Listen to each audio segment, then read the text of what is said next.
Hi అండి, welcome to మన వంటలు. ఈరోజు వీడియోలో చిల్లీ చికెన్ ఎలా చేయాలో చూద్దాం. ఇది చాలా ఈజీగా ఇంట్లోనే చేసుకోవచ్చు.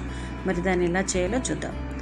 ముందుగా ఒక హాఫ్ కేజీ బోన్లెస్ చికెన్ని తీసుకొని బాగా క్లీన్ చేసి పెట్టుకోవాలి. తర్వాత ఇందులో 1 స్పూన్ సాల్ట్, 1 స్పూన్ కారం, 1 స్పూన్ అల్లం వెల్లుల్లి పేస్ట్,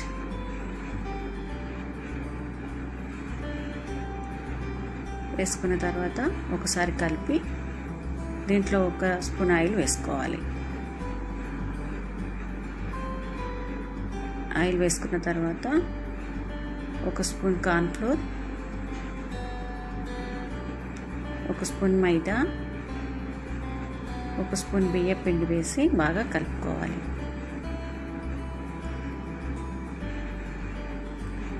బాగా కలుపుకున్న తర్వాత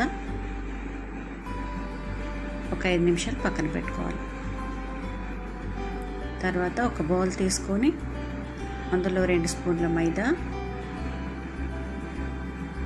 2 స్పూన్ల బియ్యం పిండి వేసి దీంట్లోనే 1 half spoon baking soda, 1 half spoon salt, cut చేసి పెట్టుకున్న కరివేపాకు ముక్కలు వేసుకొని పిండిని ఒకసారి బాగా కలుపుకోవాలి. తర్వాత ఈ పిండిని ఈ చికెన్ ముక్కల్లో వేసుకోవాలి.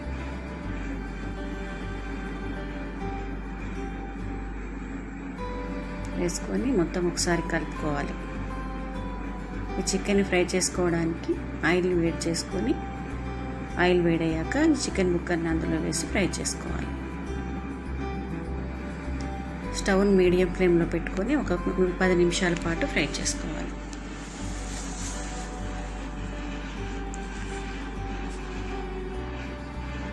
మీడియం ఫ్లేమ్లో పెట్టుకొని ఇలా 2 వైపులా చికెన్ని బాగా ఫ్రై చేసుకోవాలి. చికెన్ ఫ్రై అయిపోయిందండి. వీటిని ఒక ప్లేట్లోకి తీసుకుందాం. ఇలాగే మొత్తం చికెన్ అంతా ఫ్రై చేసుకోవాలి.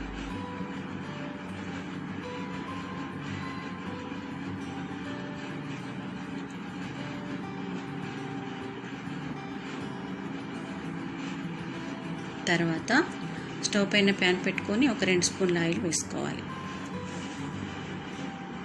ఆయిల్ వేడయ్యాక కట్ చేసి పెట్టుకున్న ఎండుమిర్చి ముక్కలు, కొంచెం కరివేపాకు,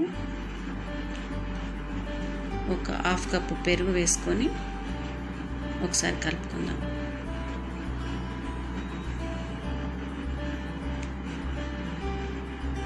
తర్వాత 1 స్పూన్ జీలకర్ర పొడి, 1 స్పూన్ గరం మసాలా పొడి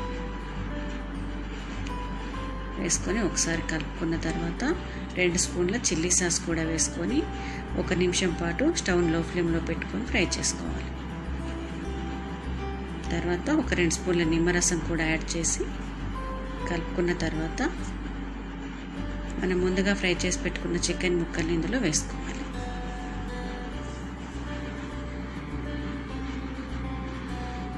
వేసుకున్న తర్వాత స్టవ్ని ఒక 5 నిమిషాల పాటు సిమ్లో పెట్టుకొని చికెన్ అంతా ఫ్రై చేసుకోవాలి.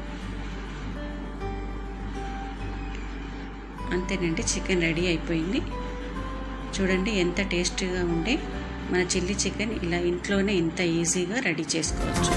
మరి మీరు కూడా ఒకసారి ఈ రెసిపీని ట్రై చేయండి. మా వీడియో మీకు నచ్చితే మా ఛానల్ని సబ్స్క్రైబ్ చేసుకోండి, లైక్ చేయండి, షేర్ చేయండి. Thank you for watching.